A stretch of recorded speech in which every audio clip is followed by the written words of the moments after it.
Nothing But the Words, episode number 17, How to Avoid Common Pitfalls in Writing Your Story.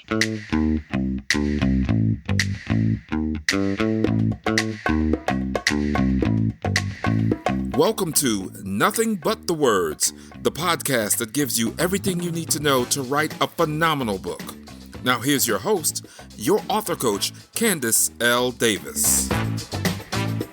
Hey there, and welcome to Nothing But the Words. I'm your author coach, Candace L. Davis, and in this episode, we're going to dive into some of the pitfalls you may run across when you're writing your story, but I'm going to give you some simple ways to avoid those pitfalls and write your story in a way that you can be proud of. Last week, I had the opportunity to speak at Beach Camp, which is one of my favorite annual events. It's normally held in Daytona Beach, and this year we were obedient and stayed at home. And we took it online. We had a virtual beach camp.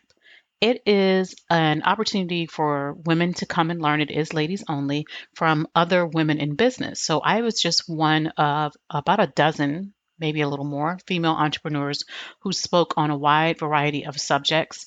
It was fantastic. If you are a woman in business, I highly suggest you grab a copy of the recording at beachpreneurs.com. The price is super low, and the half of the proceeds actually go to a nonprofit organization, Feeding America. So if you have any interest in learning how to write a business building book, that's what I spoke on. And there are many other women there who gave insights and direction in how to build your business online and how to take care of yourself while you're doing that. So let's dive into some of the pitfalls of writing your own story. Obviously, if you're writing a memoir, whether it's a personal memoir of your own personal experiences or personal memoir tracking your journey in your career or in your business, you're still telling your own story. So this is especially applicable to you. But if you're writing a how-to book or any other kind of nonfiction that's meant to position you as an expert or an authority, you will be telling some part of your story in that book. It's part of what positions you as the expert. You're not just producing a reference book. You're producing a book that teaches people how to do something, but also shows them that you're the expert. So you want to be sure that you tell your story as well as you possibly can. So let's look at some of the common pitfalls that authors run into in writing their own story. These mistakes can really ruin the effectiveness of your book, but they're simple to avoid when you know how. So pitfall number one, it's all too common, is making the story all about you. Now, I get it. It's your story, right? But you also want to give your readers a reason to read it. So you have to give them some value. Share your insights so your readers walk away smarter than they were before they read your story. One of my coaching clients actually looked at her first draft of her memoir, which she had written, and she freaked out because she felt like it was just so much I and so much me. And she thought it came across as egotistical. But reading it did not come across as egotistical at all, because even though, of course, there was quite a bit of I and me because it is her story, she consistently shared insights from her experiences, whether she had a success or a failure. She was able to share the lessons that she learned from that experience. Share your insights so your reader can get more from your book, more value than just voyeuristic entertainment. If we want voyeuristic entertainment, we can turn to reality TV. We don't need to invest in a book. So if you want to position yourself as an expert, especially, it's important that you draw the lessons out for your reader. So instead of making it all about you, share your insights. Pitfall number two is painting yourself as a victim. Now, don't get me wrong. There are many people who write memoirs or share their story who have been victimized and have survived victimization in some way at some point in their lives. However, that doesn't mean that you are focused on painting yourself as currently a victim. You may have been victimized at some point in your life, but no one wants to read a victim story because we all know that just like we do, you have agency. Even as a child, you took action. Now, maybe because you were a child, you weren't able to get the results you wanted, but you did make choices. And certainly as an adult, you make choices. So even if you couldn't control what happened to you or around you in a particular circumstance that comes up in your story, you did get to choose how to respond. Even today, you're choosing how you want to respond to what happened in your life. So show us that you're a person who chose her responses and lived with the consequences of those choices. Don't paint yourself as a victim. Show us that you understand that you have agency and the ability to respond. It gives you much more credibility and authority regardless of what the situation was. Even if you were in a position where something happened to you and you second guessed yourself because you put yourself in that situation and maybe you could have done something differently, that's not the point. We understand that people make mistakes and things happen to us, but we want to see that on the other side of it, you have used your ability to make your own decisions. You have used your own agency to take control in your life. Pitfall number 3 is revenge writing. And I see this all too often when the author hasn't gotten through. I won't say over because I don't know that we get over things, but hasn't gotten through whatever the situation is or the emotional residue of what the situation is. If you find yourself writing your story from a place of bitterness, anger, or vengefulness, take a step back. You may need to write that out just to process it. Do that in a journal. Your book is not the place to do that because now you're taking what is essentially poison and pouring it onto your readers. That's not what you want to do. That doesn't mean that you can't share the things that happen to you in your life. Of course you can, but you cannot write it from a place of bitterness or anger or vengefulness and expect the reader to be able to benefit from it. Remember, you're always wanting your reader to also be able to benefit. So if you're still caught up in the emotions of the moment, it can be very difficult to extract the lessons, to share any insights that you may have gotten to from the experience. And the reality is, you may not be at that place yet. If you're writing a memoir about your experience going through a divorce, and your divorce was only finalized a few months ago, you might not be ready yet to write about that experience. That's okay. You have plenty of other experiences you can write about, and you may just need to take some time to process it and to really reflect on it and understand it so that you can write from a place that's not emotionless. You still want to be able to give us the emotion of the moment, but where you can take us beyond the emotion of the moment. Get to the other side of the issue before you write about it. And again, that doesn't mean get over it. It just means that you'll be able to write from a place that allows you to share your lessons and what you learned from that experience. Pitfall number 4, thinking small. You don't have to confine your story to just those things that happened to you or that you did. You can connect your story always to bigger issues. You can connect to historical events. You can connect to issues in society, in our larger culture. Your story did not happen in a vacuum, even if it felt like it did. One of my coaching clients, she starts her book with the moment that she became a teenage mother. She's writing a memoir, and it starts with the moment she became a teenage mother.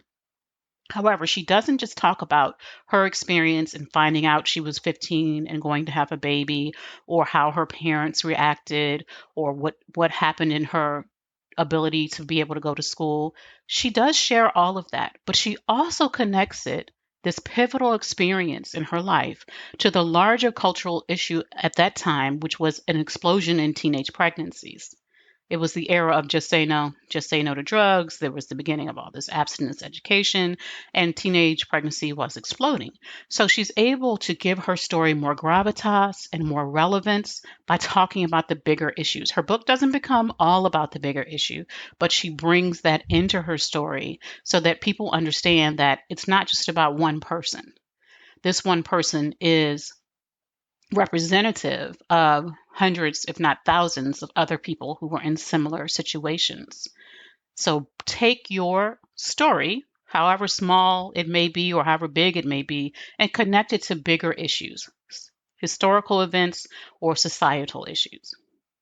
Pitfall number 5 is starting from the beginning. You don't have to tell your story from the beginning. And I'm sure I've said this on this podcast before, but it's just because it's one of the most common pitfalls that I see authors run into. They think that writing a memoir or telling their story is like writing an autobiography where you would start from the beginning and tell everything that happened. That is not what this is.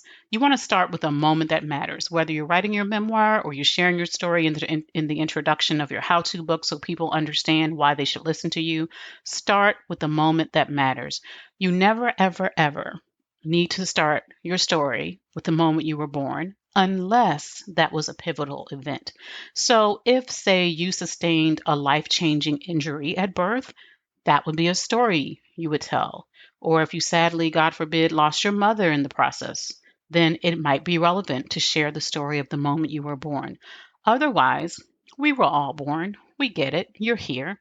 Start with a moment that matters, a defining moment in your life. And you don't have to choose a moment that was near the beginning of the story you're telling, because you can always start with this defining moment and then jump backward in time and move the reader along with you. It doesn't have to be in straight chronological order.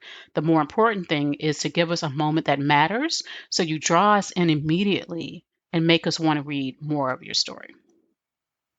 Pitfall number 6 is exclusively using a microscopic point of view for the whole book. So, by a microscopic point of view, I mean you're telling us the things that happen within arm's reach of your character, which in this case is you, right? Most people write their story initially from that point of view because it's what they remember most. It's all about what happened within your reach, what you could see in that moment, what you could hear in that moment, what you could smell or taste or touch in that moment. And that's good. We do need that stuff. But pull back and show us the world in which it all happened. To put us in that moment, you have to give us a better sense of the time and place because remember, you know what the larger environment was like, but we don't. It didn't happen in a bubble. Pull back and set the scene. Give us the view more from a telescope. Show us your home, but also show us your neighborhood or even your community or your city, whichever is relevant. If the scene occurs in your classroom when you were in school, show us the classroom, the teacher and the students, but also show us the larger school so we get an idea. Was this a huge high school of 4,000 students? Or was it a small rural school or small private school of no more than 100 students? Show us the larger school. Show us the community. If the scene took place in your Sunday school class, pull back. Show us all of the Sunday school classes and how many students were in there. Show us the larger church. Show us the neighborhood in which the church was located. Show us the city in which the neighborhood was located. Give us that context. These are all things that informed what happened to you, even if not directly in some way, or in the choices you made were also informed by these things. It puts us in the place of where you are, because if you're writing a coming of age memoir of growing up, your story of growing up in Brooklyn is going to be very different from someone else's story of growing up in a rural town in the middle of Iowa. So that scene matters. Give us the bigger scene. Pull back. Pitfall number 7 is leaving us in darkness. Now, most memoirs have some element of tragedy in them because no one gets through life without having anything bad happen in their lives. We all come up against obstacles that challenge us. We all have failures. We all have people who aren't fair to us, who mistreat us at some point in our lives. But at the other side of that, we need to see some light at the end of the tunnel. My husband calls me the queen of darkness. I love a dark movie. I love a dark book. I love dark TV shows like Westworld and The Americans. Sometimes I watch shows that are dark and I can't even watch the violence. I close my eyes because I'm not there for the violence, but I'm there for the darker story, right? There's something intriguing about that. I even write dark fiction under a pen name. I can be drawn into your dark story if that's the truth of your experience. But as a reader, I also want hope, and most readers do. So we all know your story hasn't ended in tragedy because you're still here and you're in a position to write your memoir or to write your story. You get to choose where your story ends. When you're writing either your story as a part of your book or you're writing your memoir to tell a fuller version of your story, you choose where it ends. It doesn't end today. It doesn't end yesterday because that's where you happen to be. You can choose anywhere on the timeline of your life to close your book. And in order to do that in an effective way, I suggest that you choose to end it in a place that leaves your readers with hope.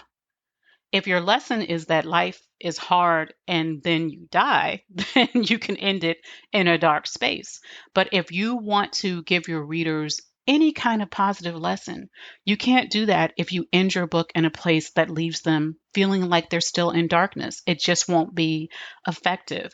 You get to choose. So as you write along the way, don't just write about the bad things. We all had some good things, even if it was just a moment, a small moment of kindness from a stranger. Include that moment. We've all had some good things in our lives. If you're writing professional memoir, you couldn't have had a bad experience on every job you ever had. Well, you could have had a bad experience on every job you ever had, but they couldn't have been exclusively bad experiences. If that's the case, you might want to think about whether or not this is really the book you want to write. Mix in some light with the darkness, and when the story is done, make sure you leave us with some hope. Don't leave us dwelling in darkness. It just doesn't serve your readers very well. And, I'm not sure why anyone would intentionally want to put that kind of dark spirit out into the world. And I don't think most people do it on purpose. I think that a lot of writers just get caught up in what they experience and don't necessarily give a lot of thought to how the conclusion of the book is going to impact your readers. So these are the seven of the most common pitfalls that you might run into in writing your memoir or telling your story in your book. Don't make it all about you. Instead, share your insights so your readers can get some value. Don't paint yourself as a victim. Instead, demonstrate that you understand that you had agency and the ability to respond. Avoid revenge writing. Instead, get to a place where emotionally you can write from a point of view that lets us know that you're not writing this to attack anyone. Don't think small. Connect your story to bigger issues or historical events, and avoid starting from the very beginning unless it's relevant to your story. Instead, start your book with a moment that matters. You can use a microscopic point of view in writing your book, bring us in close and let us see the details, but remember also to pull back and give us that telescope view so that we can see what was happening in the larger world around you. And finally, give us some light and leave us with some hope. That's all for now. You can find the resources mentioned in this episode in the show notes at CandiceLDavis.com/17. That's the numeral 17, not spelled out. And if you enjoyed this episode, I'd really appreciate a great review. Wherever you listen to podcast, reviews help more listeners to find the show, and it makes a huge difference to me, and I really, really appreciate every review. Thanks for listening to Nothing But the Words. I'm your author coach, Candice L. Davis, and I'll see you next time.